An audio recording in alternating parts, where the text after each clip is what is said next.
أمين النبي الكريم ونحن على ما قال ربنا لمن الشاهدين والشاكرين والمؤمنين والمؤمنين والحمد لله رب العالمين.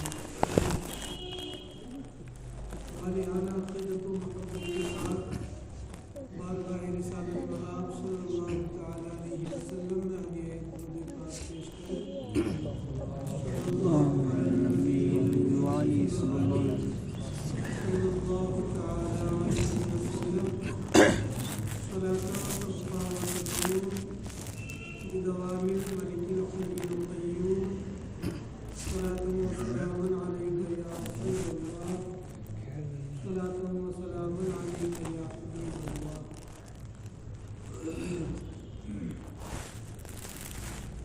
عزیزان محترم، آج ہم اور آپ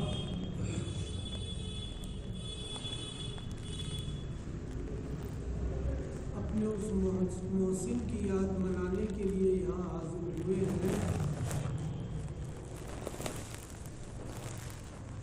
کہ جن کا ہم پر اتنا عظیم احسان ہے، جس احسان کا بدلہ ہم اس دنیا میں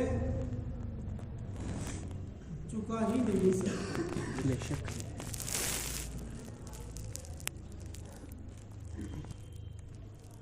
کیونکہ تاجدار دو عالم صلی اللہ تعالی علیہ وسلم ہمارے اور آپ کے اور ساری کائنات کے محسن ہیں، اور ہمارے آقا نے، ہمارے محسن اعظم نے ایک موقع پر ارشاد فرمایا کہ کوئی ایسا شخص نہیں جس نے بظاہر میرے ساتھ کوئی بھلائی کی ہو، احسان کی صورت رکھنے والا کوئی کام کیا ہو، حالانکہ میرے آقا پر تو احسان قریب ہو سکتا، پھر بھی ظاہر کے اعتبار سے اگر کسی نے میرے ساتھ کوئی ایسا سلوک کیا ہو جسے ظاہری نگاہ میں احسان سمجھا جاتا ہے، کوئی ایسا شخص نہیں جس کے احسان کا بدلہ میں نے نہ چکا دیا.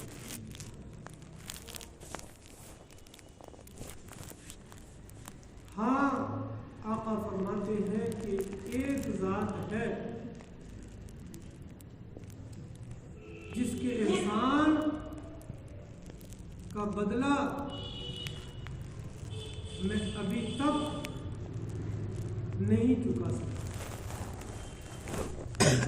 اتنا ہی نہیں فرمایا بلکہ آقا صلی اللہ علیہ وسلم نے ساتھ ساتھ یہ بھی فرما دیا اور اشارہ دے دیا کہ ان کے احسان کا بدلہ صرف میرا رب ہی ان کو آخرت میں عطا فرمائے گا. میں ان کے احسان کا بدلہ ابھی تک نہ چکا سکا. عزیزان محترم، غور کریں، محسن انسانیت، محسن کائنات، ہمارے اور آپ کے محسن اعظم جن کو اپنا محسن فرما رہے ہیں، اپنا محسن تسلیم فرما رہے، اور اتنا ہی نہیں، یہ بھی ہمیں تعلیم فرما رہے ہیں اور ہمیں آگاہ فرما رہے ہیں کہ میں اپنے اس محسن کا اب تک بدلہ نہیں چکا سکا ہوں، میرا رب ہی ان کو بدلہ عطا فرمائے گا، میں اس کا بدلہ ان کو نہیں دے سکتا.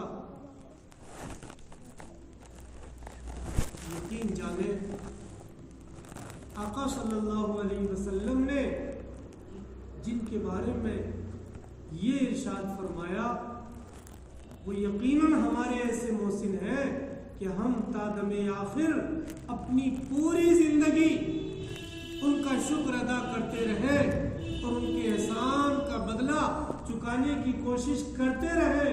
احسان بے شک کیونکہ وہ ہمارے آقا کے محسن ہیں. ہمارے آقا نے ان کو محسن کہا اور ان کا محسن ہونا تسلیم کیا.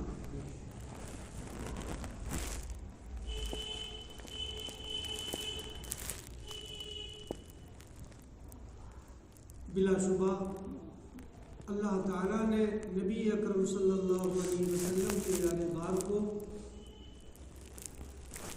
بڑی عظمتوں سے نوازا.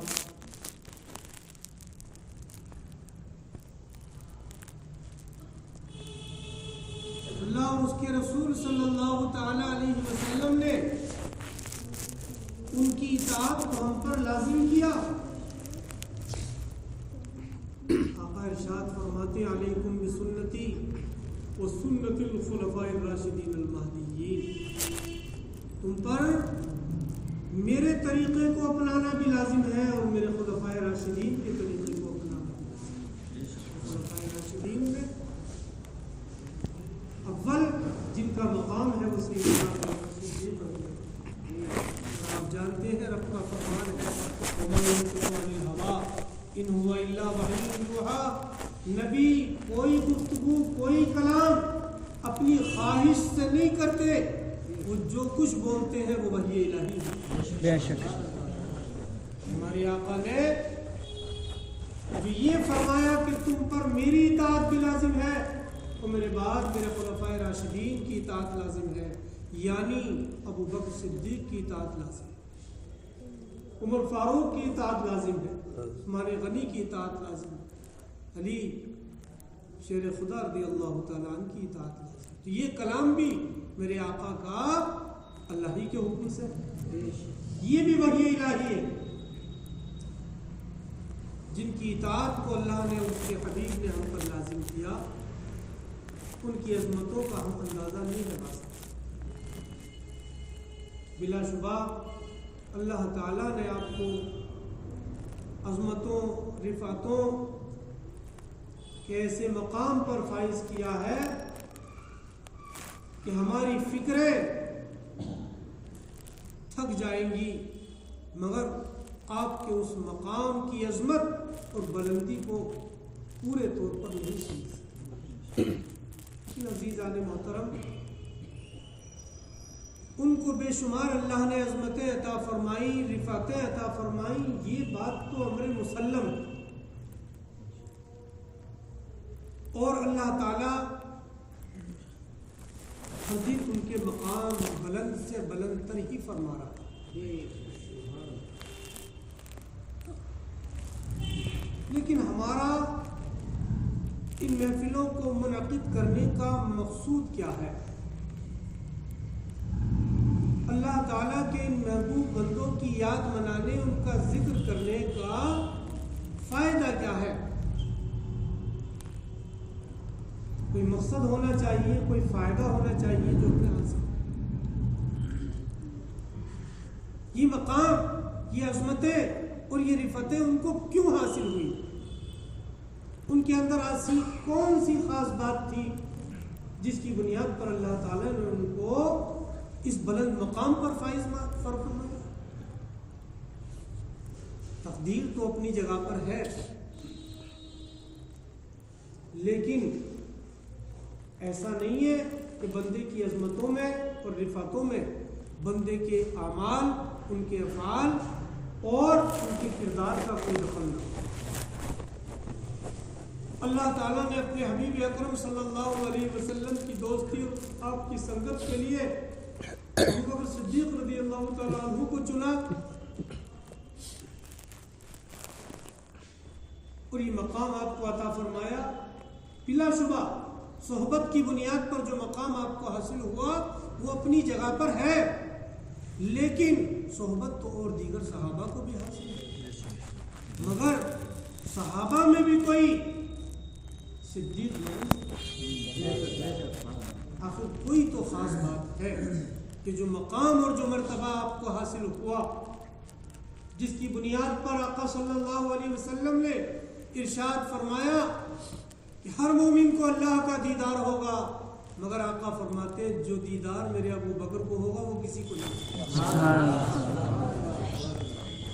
ہر ایمان والے کو اللہ کا دیدار ہوگا، مگر ابو بکر جیسا کسی کو نہیں ہوگا دیدار امت میں۔ آخر کیوں؟ کوئی تو وجہ ہے، کوئی تو خصوصیت ہے۔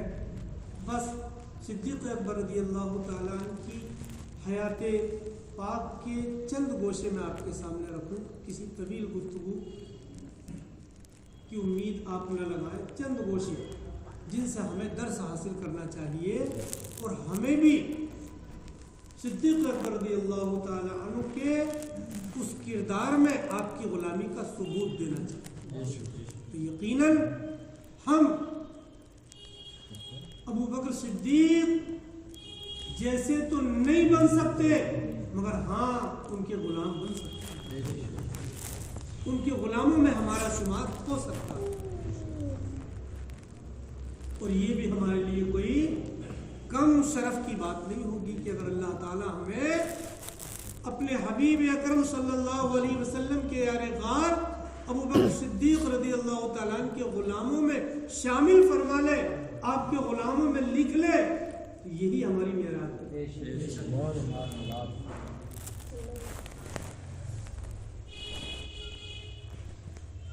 تو وہ کون سی بات ہے، کون سی خصوصیت ہے جس کی بنیاد پر اللہ تعالیٰ نے آپ کو اس عظیم مقام کے لیے چنا؟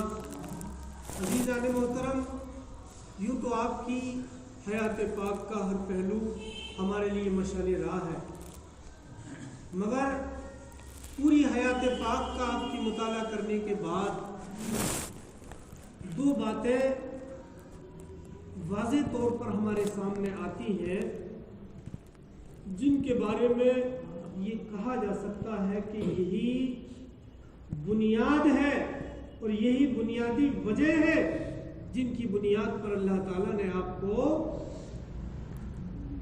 یہ بلند مقام عطا فرمایا۔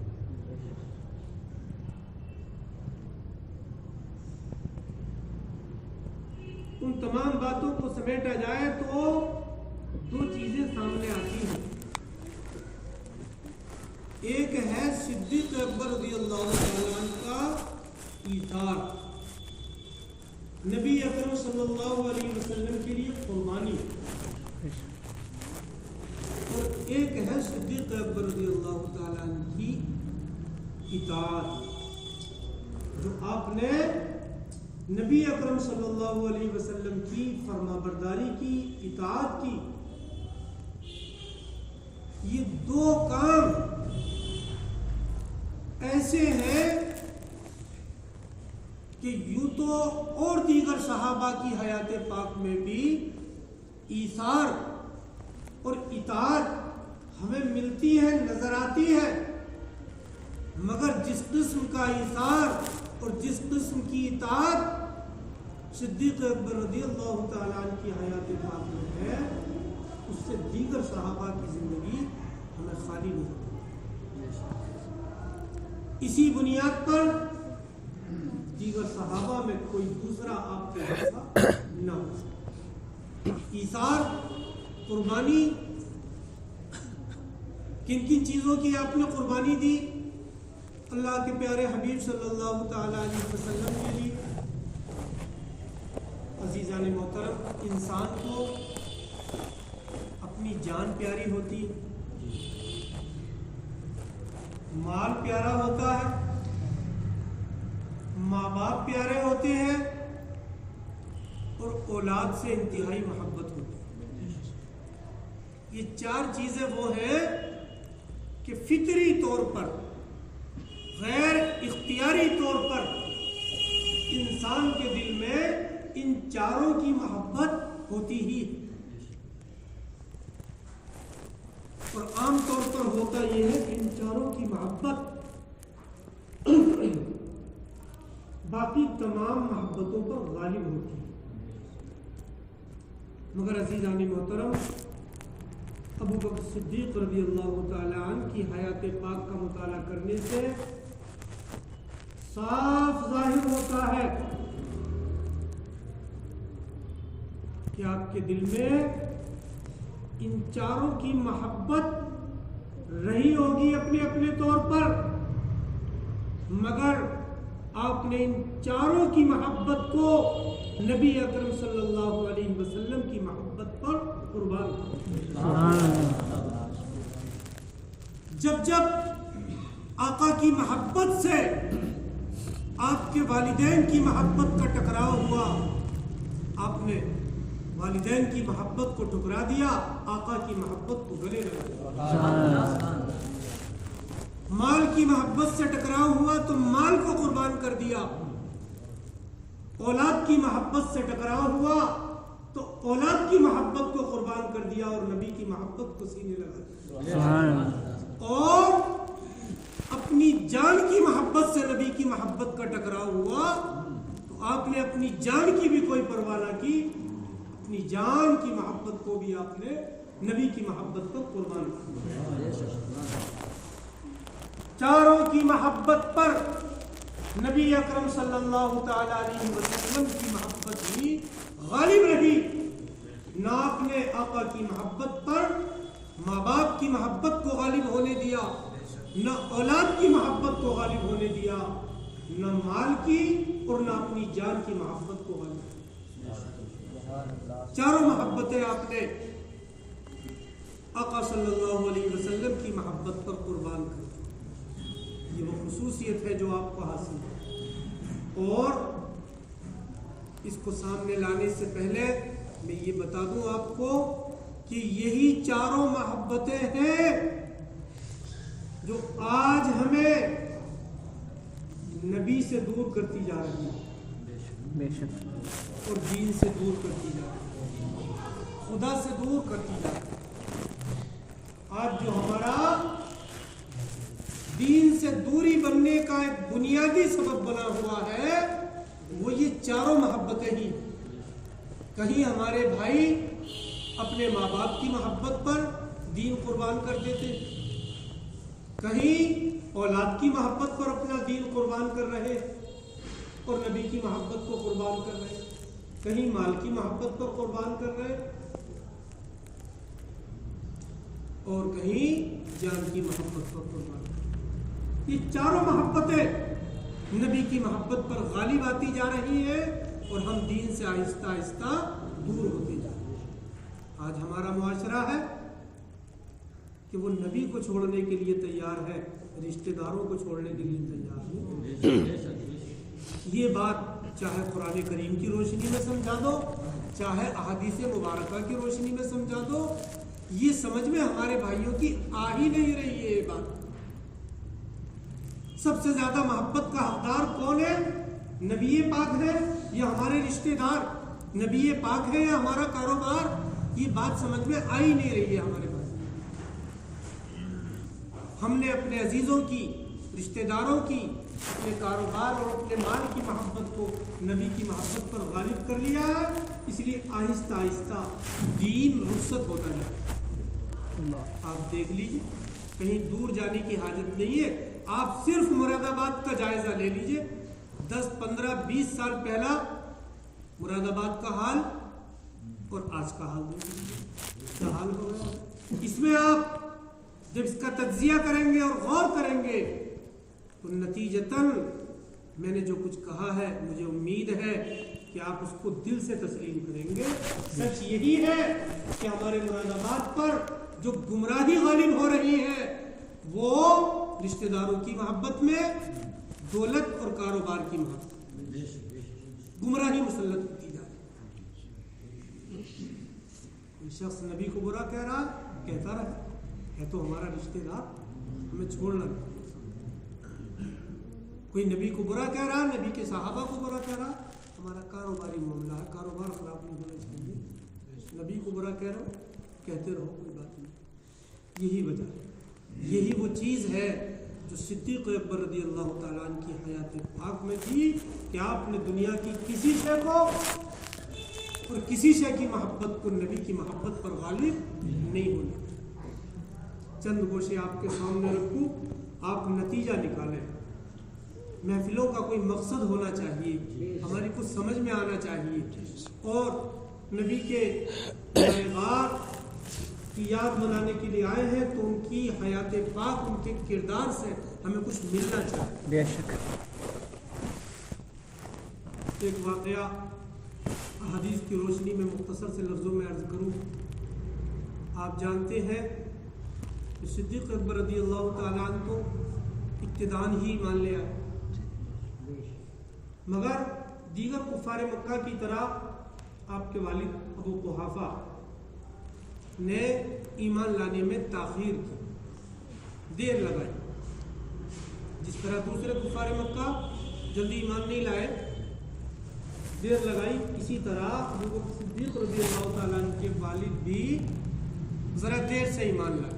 اولاً آقا صلی اللہ علیہ وسلم کی مخالفت میں رہے اور آقا کی مخالفین کی جو جماعت تھی اس جماعت کا ایک فرد بنے رہے۔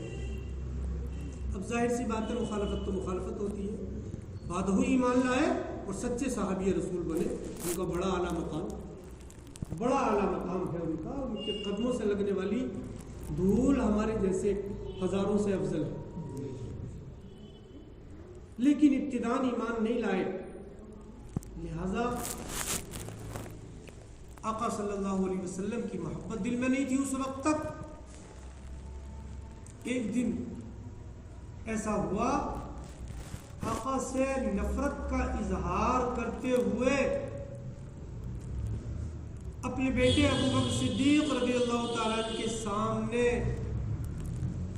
آپ کے والد ابو قحافہ نے آقا صلی اللہ علیہ وسلم کے لیے کچھ نازیبا کلمات بول دی۔ توجہ ہے نا آپ کی؟ بالکل، کوئی لمبی چوڑی حکایت نہیں ہے، مختصر کے لفظوں میں پوری بات ہو جائے گی۔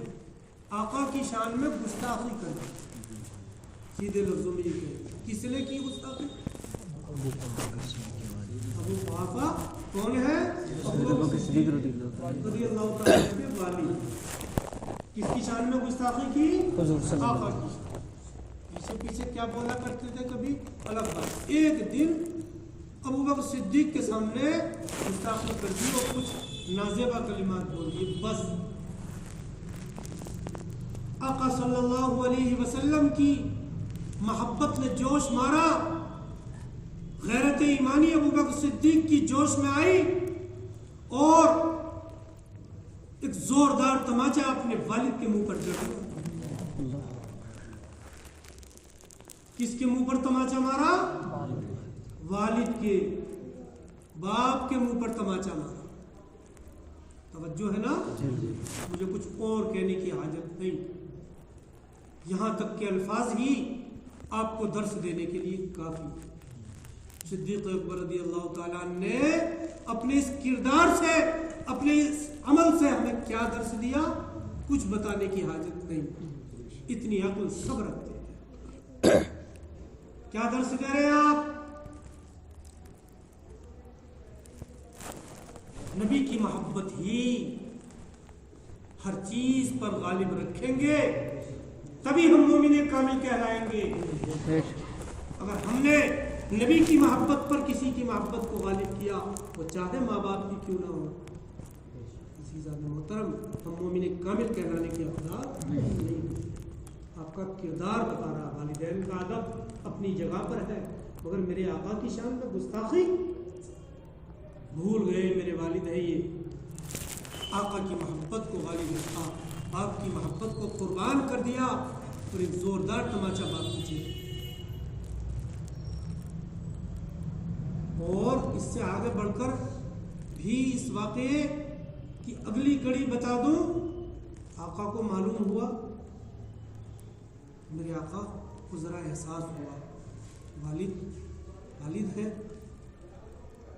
پوچھا اے ابو بکر، کسی صحابی نے آ کر آقا کو بتا دیا کہ آج ابو بکر نے اپنے والد کے منہ پر تماچا مارا۔ آقا کی بارگاہ میں حاضر ہوئے، ابو بکر کہ تم نے ایسا کیا؟ ہاں میں نے ایسا کیا، اور کہنے لگے یا رسول اللہ، اس وقت میرے پاس تلوار نہ تھی ورنہ گردن اڑا سکتا۔ اللہ اکبر۔ اتفاق تھا کہ میرے پاس، میرے ہاتھ میں تلوار نہ تھی ورنہ کام تمام کر دیا۔ یہ اور بات ہے کہ آقا صلی اللہ علیہ وسلم روکا، لیکن حکم کوئی نہیں لگایا۔ عزیزان محترم، صدیق اکبر رضی اللہ تعالیٰ عنہ کی حیات پاک کا یہ درخشندہ اور یہ روشن وہ باب ہے جو قیامت تک آنے والی نسل انسانی کو، خصوصاً ایمان والوں کو درس دیتا ہے۔ اے لوگوں، اگر مومن کامل بننا چاہتے ہو، مومن کامل بننا چاہتے ہو تو تمہیں اپنے ماں باپ کی محبت بھی نبی کی محبت پر قربان کرنا ہوگا۔ یہی ایمان کامل ہے، اسی کا نام دین ہے۔ اور آگے چلیے، آپ کے صاحبزادے عبد الرحمن اسلام کے بڑے جرنیل ہیں، ایمان لائے، اور صدیق اکبر رضی اللہ تعالیٰ عنہ کی خصوصیت ہے کہ آپ کے والد، آپ خود، آپ کے بیٹے، پوتے 4 ہیں جو صحابی ہیں، 4 پشتے ہیں آپ کی جو جنہیں صحابیت کا مقام حاصل ہے، بعد میں ایمان لائے۔ اولاً کفار کے ساتھ تھے اور بدر کے میدان میں کفار کے ساتھ آئے تھے۔ ایمان لانے کے بعد کہتے ہیں والد محترم، بدر میں ایسا موقع آیا کئی بار کہ آپ میری تلوار کی زد میں آ گئے تھے۔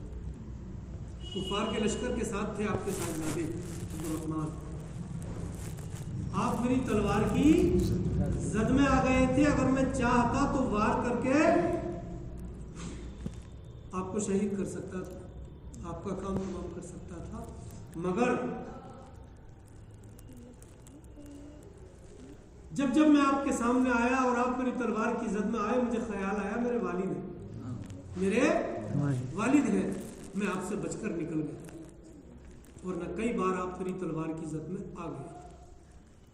عزیزان محترم، بیٹے کی یہ بات سن کر سچے نبی کے عاشق کا فرمان سنیے اور اپنے دل میں بسائیے۔ آپ نے فرمایا، ہاں بیٹے، وہ تم بچ کر نکل گئے اور باپ کی محبت غالب آ گئی، مگر بیٹے یاد رکھنا، اگر تم میری تلوار کی زد میں آ جاتے تو ابو بکر کی تلوار یہ نہیں دیکھتی کہ میرا بیٹا ہے، صرف یہ دیکھتی میرے نبی کا دشمن اور نبی کا غدار نبی کے دشمنوں کے ساتھ آیا ہے، یہ تلوار اٹھتی اور تیرا کام تمام کرتی۔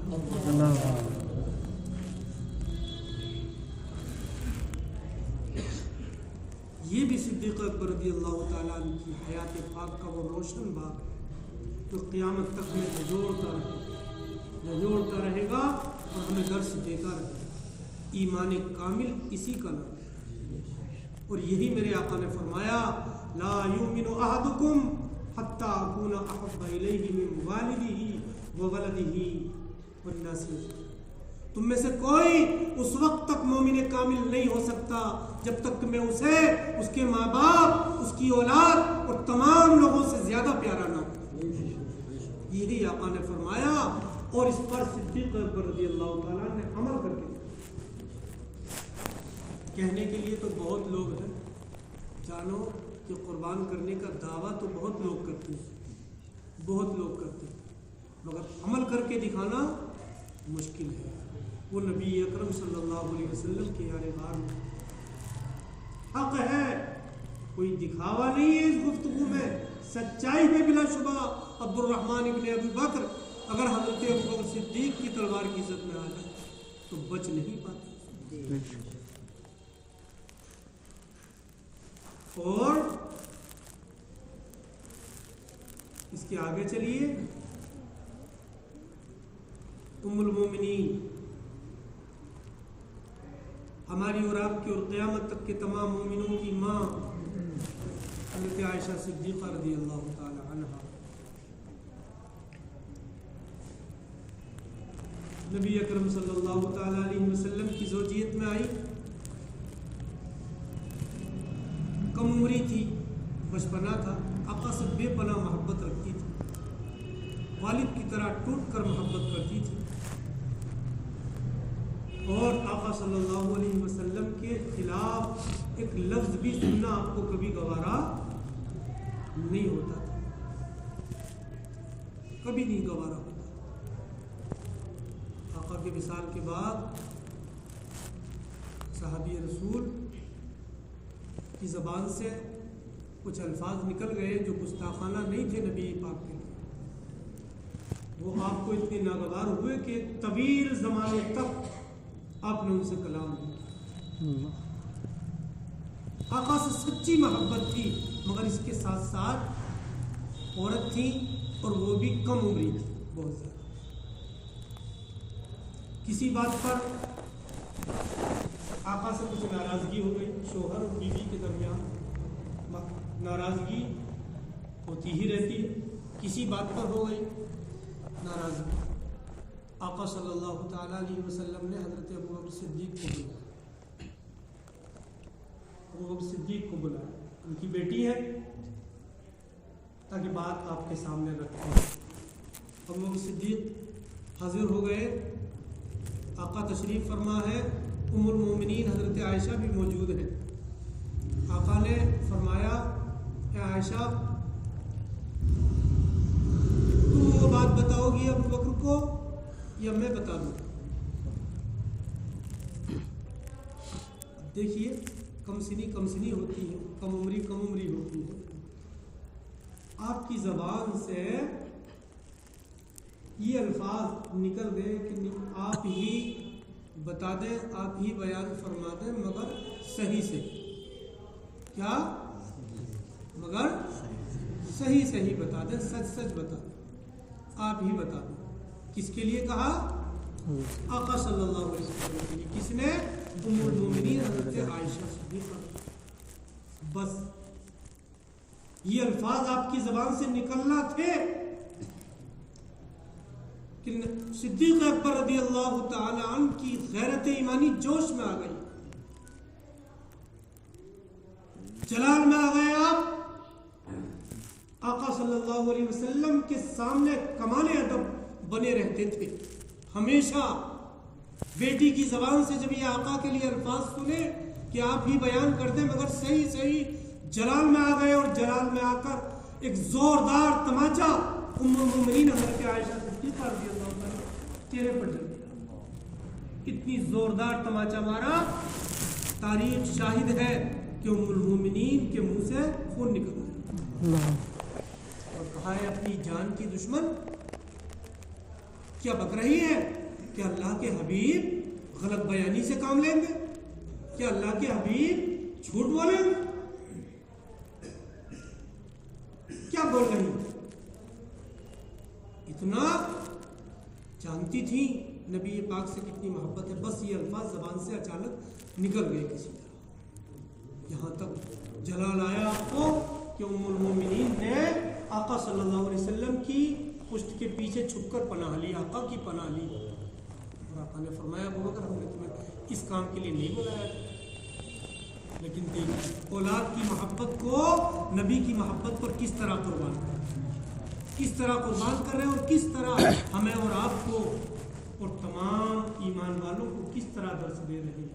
آقا صلی اللہ علیہ وسلم کے آگے اولاد کوئی چیز نہیں ہے، ماں باپ کوئی چیز نہیں ہے۔ سب سے بڑھ کر اگر ہمارے اور آپ کے اوپر کسی کا حق ہے اللہ کے بعد تو اللہ کے حبیب صلی اللہ علیہ وسلم، آپ ہی کا حق ہے۔ آپ ہی کی محبت کو غالب رکھیں گے تو ہمارا دین سلامت ہے اور ایمان سلامت ہے۔ اور رہی چوتھی چیز جان کی قربانی، سبحان اللہ، اس کا تو کوئی ایک واقعہ نہیں، کثیر واقعات ہیں، بلکہ سچ یہ ہے کہ جان کو آپ نے آقا کے قدموں پر نثار کر ہی دیا۔ ہجرت کی رات ہے، صدیق اکبر رضی اللہ تعالی عنہ ہجرت کی رات آقا صلی اللہ علیہ وسلم کے ساتھ بڑھ رہے ہیں، اچانک کبھی میرے آقا کے آگے چلنے لگتے، کبھی کچھ خیال آتا ہے تو فوراً پیچھے آ جاتے ہیں، کچھ خیال آتا ہے تو فوراً دائیں چلنے لگتے ہیں، کبھی آقا کے بائیں چلنے لگتے ہیں۔ آگے چلتے جا رہے ہیں، آقا صلی اللہ علیہ وسلم نے پوچھا اے ابوبکر یہ کیا کر رہے ہیں؟ کبھی آگے کبھی پیچھے، کبھی دائیں اور بائیں، یہ کیا کر رہے ہو؟ سبحان اللہ العظیم، صدیق اکبر رضی اللہ تعالیٰ نے کیسا محبت بھرا جواب دیا، اور کیسی سچی محبت تھی آقا صلی اللہ علیہ وسلم پر کہ اپنی جان کی کوئی پرواہ نہیں۔ عرض کرتے ہیں یا رسول اللہ دشمن ہمارے پیچھے ہے، خیال آتا ہے کہ کہیں دشمن آپ پر آگے سے وار نہ کر دے، یا رسول اللہ آگے چلے تاکہ دشمن کا اگر وار ہو ابو بکر پر ہو میرے آقا کو کوئی تکلیف نہ ہو۔ خیال آتا ہے کہ کوئی دشمن پیچھے سے میرے آقا پر حملہ نہ کر دے تو پیچھے چلنے لگتا ہوں تاکہ دشمن کا وار ہو تو مجھ پر ہو۔ خیال آتا ہے دائیں سے کوئی حملہ نہ کر دے تو دائیں چلنے لگتا ہوں، اور خیال آتا ہے بائیں سے کوئی حملہ نہ کر دے تو بائیں چلنے لگتا ہوں۔ کیوں؟ اس لیے کہ یا رسول اللہ اگر مجھ پر حملہ ہوا تو میری ایک جان جائے گی، لیکن یا رسول اللہ آپ کو تکلیف پہنچی تو امت ہلاک۔ کیسا محبت میں ڈوبا ہوا جواب ہے، اور کس طرح جانثاری پیش کر رہے ہیں جس کی مثال نہیں پیش کر سکتی۔ دشمن کا وار ہو، تیر آئے تو ابو بکر کے سینے میں لگے، تیر آئے تو ابو بکر کے جسم کو چھلنی کرے، تلوار کا وار ہو تو ابو بکر کے جسم پر ہو، نیزے کا وار ہو تو ابو بکر پر ہو، میرے آقا کو کوئی تکلیف نہ ہو۔ کس طرح جان کی قربانی کی، اور جب اس پر بھی آپ کو تسلی نہ ہوئی تو آقا صلی اللہ علیہ وسلم کی اجازت سے تاجدار دو عالم صلی اللہ علیہ وسلم کو اپنے کاندھے پر اٹھا لیا، اور خاردار جھاڑیوں کو، نوکیلے پتھروں کو رونگتے ہوئے آقا کے حکم کے مطابق وہاں پہنچ کر بھی عرض کر رہے یا رسول اللہ آپ آگے تشریف نہ لے جائیں، اندر تشریف نہ لے جائیں، پہلے میں جاتا ہوں۔ اندر جاتے ہیں، غار کی صفائی کرتے ہیں، جتنے سوراخ ہیں اپنے کپڑے کو پھاڑ پھاڑ کر ان سوراخوں کو بند کرتے ہیں، اور جب کپڑا ختم ہو گیا تو ایک سوراخ پر اپنے پیر کا انگوٹھا یا ایک روایت کے مطابق ایڑی لگا کر بیٹھ جاتے ہیں، اور اب میرے آقا کو بلاتے ہیں۔ آقا اندر تشریف لائے، اس وقت آقا تشریف لائے اور حضرت ابو بکر صدیق رضی اللہ تعالیٰ کے دان پر سر اقدس رکھ کر آرام فرما ہو۔ جو آپ نے ایڑی یا انگوٹھا سوراخ پر لگا رکھا تھا اس سے خطرناک سانپ نے نکلنے کی کوشش کی، بار بار آپ کے انگوٹھے اور پیر کو اس نے ٹچ کیا مگر آپ نے پیر نہیں ہٹایا، یہاں تک کہ اس نے ڈس گیا۔ پھر بھی آپ نے پیر کو جنبش نہ دی کہ کہیں آقا کے آرام میں خلل نہ ہو۔ غور کیجئے، جان کی بازی لگا رہے ہیں مگر آقا کے آرام کا خیال ہے۔ زہر نے اپنا اثر کرنا شروع کیا، تکلیف شروع ہوئی، اور تکلیف کی شدت سے آنکھوں سے آنسو نکل آئے، اور آنسوؤں کے کچھ قطرے آقا صلی اللہ علیہ وسلم کے چہرے پاک پر گرے تو آقا بیدار ہو گئے۔ پوچھا ماں یبکی کا، کس چیز نے تم کو رلایا، کیوں رو رہے ہو؟ عرض کی لدغت یار اللہ کے حبیب مجھے ڈس لیا گیا۔ تاجدار دو عالم صلی اللہ علیہ وسلم نے فرمایا دکھاؤ کہاں تم کو ڈسا۔ آقا نے لعاب دہن لگایا، درد فوراً کافی ہو گیا۔ سبحان اللہ۔ یہ سعادت الگ ہے، لیکن عزیزان محترم آپ نے آقا صلی اللہ علیہ وسلم کی نہ صرف ذات پر بلکہ آپ کے آرام پر اپنی جان کو قربان کیا۔ شفا ہو گئی، یہ تو اللہ کا حکم، مگر آپ نے تو اپنی جان کی قربانی پیش کر ہی دی۔ عزیزان محترم، جان، مال، اولاد، ماں باپ، وطن، کسی چیز کی محبت نے صدیق اکبر رضی اللہ تعالیٰ عنہ کے پیروں میں بیڑیاں نہیں ڈالی. ہمیشہ آپ نے آقا صلی اللہ علیہ وسلم کی محبت کی. یہی وہ ایثار ہے اور یہی وہ قربانی ہے جس کی بنیاد پر اللہ تعالیٰ نے آپ کو اس عظیم اور رفیع مقام سے آپ کو نوازا، بلند ترین مقام پر آپ کو فائز فرمایا. رہی آپ کی اطاعت، میں نے عرض کیا تھا دو چیزیں، دو باب ہیں. ایک ایثار، آقا کے لیے قربانی، ہر چیز کو قربان کر دیا آپ نے، اور دوسری چیز ہے اطاعت. عزیزان محترم، اطاعت کرنے میں بھی آپ نے اللہ کے پیارے حبیب صلی اللہ علیہ وسلم کی ایسی سچی اطاعت کی جس کی مثال نہیں ملی. جب میرے آقا کا وصال ہوا، وصال ہونے سے چند روز پہلے آقا نے ایک لشکر ملک شام جانے کے لیے تیار کیا اور اس کا سپہ سالار حضرت اسامہ ابن زید کو بلایا. آقا کے وصال کے بعد کچھ قبیلے مرتد ہو گئے. ڈر تھا کہ وہ مدینے پر حملہ کر دیں، مدینے پر چڑھائی کر دیں.